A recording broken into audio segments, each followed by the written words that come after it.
आपको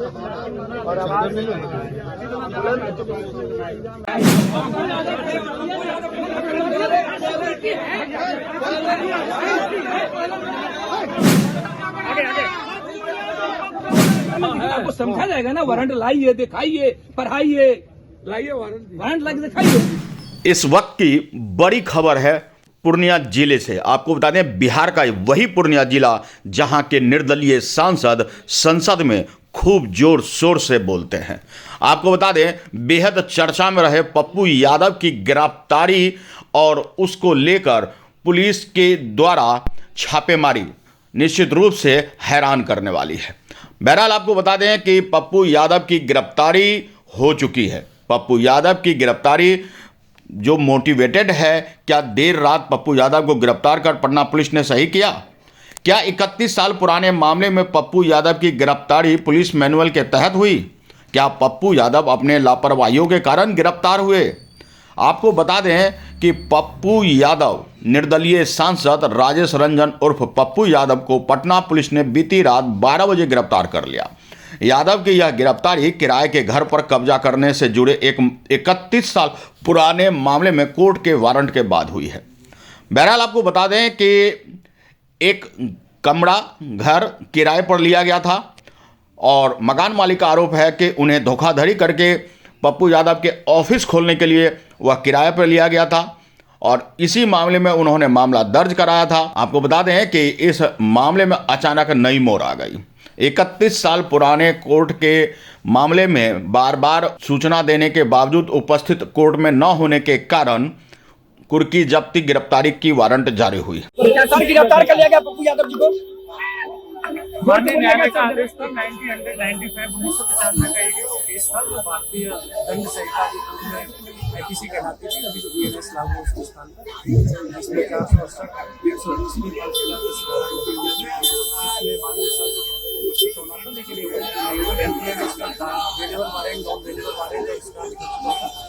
की उसी के आलोक में माननीय न्यायालय के आदेश की अवमानना के लिए गिरफ्तार कर लिया गया है। परिवार के लोगों को सौंप दिया गया है। आगे भी मेडिकल एग्जामिनेशन के लिए भेजा जा रहा है। साथ ही साथ इसमें है जैसा अरे हाथ को पीछे करो ना, नहीं आ रहा। प्रोवाइड करा दी गई है। उनके साथ केयरटेकर को भेज दिया गया है। आगे की इसमें कार्रवाई की जाएगी। अभी मैं यहाँ बैठा था, हम लोग अभी लोकसभा से आए, प्लेन से हम उतरे। कोर्ट ने कल हमें बुलाया है और हम कोर्ट के सम्मान के लिए कल के लिए आ गए। और सिविल में दीपक नाम का कोई कहता है कि मैं इंस्पेक्टर हूं, आया तो हमको लगा हमसे मिलने लोग आए। हमने कहा आइए सब लोग बैठिए, कोई काम होगा तो आए ही लोग। आते ही कहता चलिए चलिए चलिए, अब पर वारंट है, चलिए। मैंने कहा भैया मेरा तो लोकसभा चल रहा है, कहाँ वारंट है, लॉयर को बुलाने दो। वारंट कहाँ, तब तक कुछ नहीं था। तब 15 मिनट के बाद कोर्ट का जो एक आदेश निकला है कुर्की का, वो कुर्की जाके करे। अब यहां पर जबरदस्ती आ गए और तभी से टॉर्चर कर रहे हैं। तो हमको शंका लगी कि ये मरवा तो नहीं देंगे।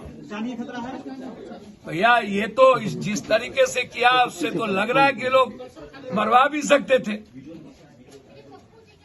और यहाँ के एसपी पर तो भरोसा किया नहीं जा सकता है, क्योंकि जिस तरीके से नीट्स के छात्रा के मामले में और लगातार पप्पू यादव को कुछ नेताओं के द्वारा गाली गलौज और धमकी दिया जा रहा है, और जो लड़ाई बच्ची जहानाबाद की बच्ची और बिहार की बच्ची को लेकर के पप्पू यादव, मैं अपनी बेटी की तरह परसों धरना है लड़ रहे हैं और इन लोगों को मैंने नंगा किया है।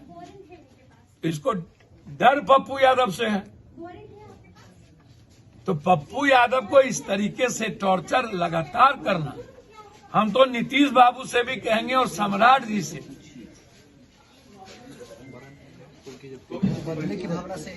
बदले की भावना उनसे आप पूछिए कि वारंट है, देख लीजिए। मेरे यहाँ वो कैसे आ सकते हैं? खुर्दा की कुर्की का है तो जाए कर ले। मेरे यहाँ वो कैसे आ गए बिना वारंट के? क्या कहा आते हैं उन लोगों ने? चलिए, हमको लगा कौन आ गया मारने के लिए भाई। हम बोले भैया कौन है आप? अब वारंट है, चलिए। मैं दीपक कुमार हूं। हमने कहा सिविल में कैसे आ गए? भैया बहुत हटवा मैं स्पीकर साहब से आग्रह करूंगा कि हमें और गृह मंत्री अमित जी से और बिहार के तमाम नेताओं से कि एक एमपी की जान बिहार में खतरे में है, पुलिस कुछ भी कर सकती है।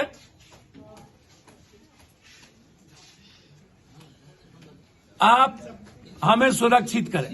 पिछले दिनों आपकी सुरक्षा भी कमजोर कर दी गई। अरे सुरक्षा की चिंता नहीं है। अब पप्पू यादव डरे तब तो हुआ, तब तो मरना की हमारी लड़ाई। आपको चुप करवाने की प्रयास है सरकार की। अच्छा, इसमें चुप का क्या? बेटी का सवाल है, नीट की लड़ाई है, बच्ची के सुरक्षा का सवाल है, उसमें चुप क्या करेंगे? पुलिस अरेस्ट करने आई है। इस केस का वारंट लेकर आया। भैया 35 साल पुराना जिसमें बेल था मेरा, उसमें बेल टुट्टी हो गई तो उसमें हमको नॉलेज में नहीं था, तो उसमें अगले बार भी हमारी गिरफ्तारी हुई थी 40 साल पुराना केस में, जो केस ही नहीं था। पहाड़ में एक बस फंस आए हुए हैं गिरफ्तारी की बात। अच्छा एक बात बताइए, एक बस आवे चाहे 10 बस आवे, उसमें मैं क्या करूं? गिरफ्तारी देंगे आप? अब रात में कोई लॉ तो नहीं कहता है, इनके पास वारंट भी नहीं है जी। वो कुर्की वाला पेपर है भाई, तो पढ़ लीजिए ना। तो पुलिस इतना भी नहीं पढ़ पा रही है वारंट और कुर्की क्या होता है पप्पू जी? वो वारंट लेके ना आएंगे। रात में जान की भी डर लग रही है आपको? अब आते हमको काहे का डर लगेगा? हमको गजब बात करते हैं, लेकिन हम जरूर चाहेंगे सारे प्रेस वाले से। पिछले बार सम्राट चौधरी के दबाव में हो रहा है पप्पू यादव जी सब। अब ये मैं राजनीति तो नहीं करूंगा, मैं यह नहीं कहूंगा कि सम्राट जी के दबाव में या नीतीश जी ऐसा काम तो नहीं करते। गृह मंत्री सम्राट चौधरी हैं तो उन्हीं को। मुझको ये नहीं पता सम्राट, लेकिन मुझे पता है कि पुलिस को बहुत डर है पप्पू यादव से कि सच मत बोलिए और नीट की लड़ाई को कमजोर कर दीजिए और बंद कर दें। क्या लग रहा है आप नीट सर मैं तो आया ही ना कोर्ट में, लड़ाई लड़ रहे हैं, उसका खामियाजा आपको भुगतना पड़ रहा है। अगले बार भी तो कोरोना का खामियाजा भुगते थे, इस बार नीट्स का खामियाजा भुगत ली। प्रशासन के लोग आपको डांट डपट किए। अब तो देखिए ही वीडियो है, सारा वीडियो है कि किस तरह से उन्होंने बिहेव किया है, बहुत गलत बिहेव किया। आपको बता दें गिरफ्तारी से पहले पप्पू यादव के पटना स्थित आवास पर हुई हाई वोल्टेज ड्रामा भी देखने को मिला। पप्पू यादव जैसे ही शुक्रवार देर रात दिल्ली से पटना पहुंचे, उनके आवास पर पुलिस भी पहुंच गई। फिर पटना पुलिस और पप्पू यादव के समर्थकों के बीच तीखी नोकझोंक होने लगी। इस दौरान पप्पू यादव ने पटना पुलिस को कहा कि जितनी ताकत लगाना है लगा लो, मैं रात को नहीं जाऊंगा। पुलिस अधिकारी भी यह कहते नजर आए कि हम ताकत लगाने नहीं आए हैं, लेकिन कानून का तो आपको पालन करना होगा। इस नोक झोंक के बाद आखिरकार पटना पुलिस ने पप्पू यादव को गिरफ्तार कर लिया। लेकिन बड़ा सवाल था कि क्या 31 साल पुराने मामले में पप्पू यादव की देर रात गिरफ्तारी सही है या मोटिवेटेड। आपको बता दें कि इस मामले में खूब चर्चा हो रही है। चर्चा और इन चर्चाओं के बीच पप्पू यादव की गिरफ्तारी, कुछ 31 साल पुराने मामला, इन सब को लेकर लोग चटखारे लेकर इस पर चर्चा कर रहे हैं कि आखिरकार पप्पू यादव की 31 साल पुराने एक मामले में गिरफ्तारी को किस रूप में लोग देखना चाह रहे हैं। 1995 में पटना के एक घर पर कब्जा कर लिया गया था, जिसमें वह किराए पर रहने गए थे। पप्पू यादव ने इस किराए के घर में पहले अपना दफ्तर खोला, फिर उस पर कब्जा कर लिया और इसी को लेकर उसके खिलाफ मकान मालिक ने FIR दर्ज कराई थी। यह पूरा मामला दिलचस्प मोड़ ले चुका है। अब देखना होगा कि आखिरकार गिरफ्तारी के बाद अदालत किस तरह से उन्हें राहत देती है और क्या कुछ मामला सामने आता है। अनुभवी आंखें मीडिया, बिहार।